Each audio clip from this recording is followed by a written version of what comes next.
Sekarang kita akan mempelajari akibat rotasi dan revolusi bumi bagi kehidupan. Rotasi bumi, yaitu pergerakan bumi pada porosnya. Revolusi bumi, yaitu pergerakan bumi mengelilingi matahari. Bumi berotasi selama 23 jam 56 menit dari arah barat ke timur, sehingga mengakibatkan matahari terbit dari arah timur dan tenggelam di arah barat.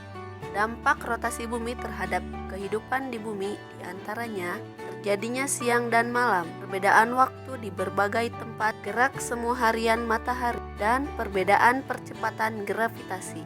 Pergantian siang dan malam terjadi karena ketika bumi berputar, ada sebagian yang terkena cahaya matahari dan ada yang tidak. Jadi rotasi bumi mengakibatkan perbedaan waktu. Lokasi yang berada di bujur timur akan melihat matahari terbit terlebih dahulu. Sebagai contoh, Indonesia memiliki 3 perbedaan waktu. Waktu Indonesia Timur, waktu Indonesia Barat, waktu Indonesia Tengah. Namun, bagi kita yang berada di bumi, nampaknya seolah-olah matahari yang bergerak dari timur ke barat setiap harinya. Padahal sebenarnya yang bergerak itu adalah bumi. Fenomena ini disebut dengan gerak semu harian matahari.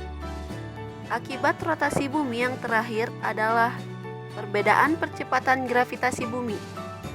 Percepatan gravitasi bumi di daerah kutub lebih besar daripada di daerah khatulistiwa.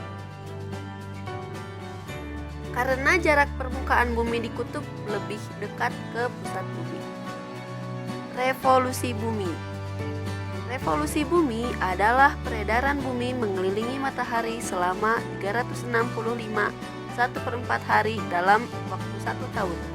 Revolusi bumi terjadi akibat tarik-menarik antara gaya gravitasi matahari dengan gravitasi bumi. Bidang yang dibentuk bumi ketika berevolusi disebut dengan bidang ekliptika. Revolusi bumi membawa beberapa pengaruh bagi kehidupan di bumi, di antaranya 1. Pergantian musim. Di daerah tropis memiliki 2 musim, yaitu musim kemarau dan musim hujan. Sedangkan di daerah subtropis terjadi 4 musim, yaitu musim gugur, salju, semi, dan panas. Revolusi bumi juga menyebabkan adanya gerak semu tahunan matahari, di mana posisi matahari terlihat bergeser sedikit demi sedikit dan tidak selalu terbit di tempat yang sama. Perbedaan pergantian siang dan malam terjadi karena pergeseran edar matahari, sehingga perbedaan siang dan malam tidak selalu sama. Sebagai contoh, di kutub utara mengalami siang 24 jam, sedangkan kutub selatan sebaliknya.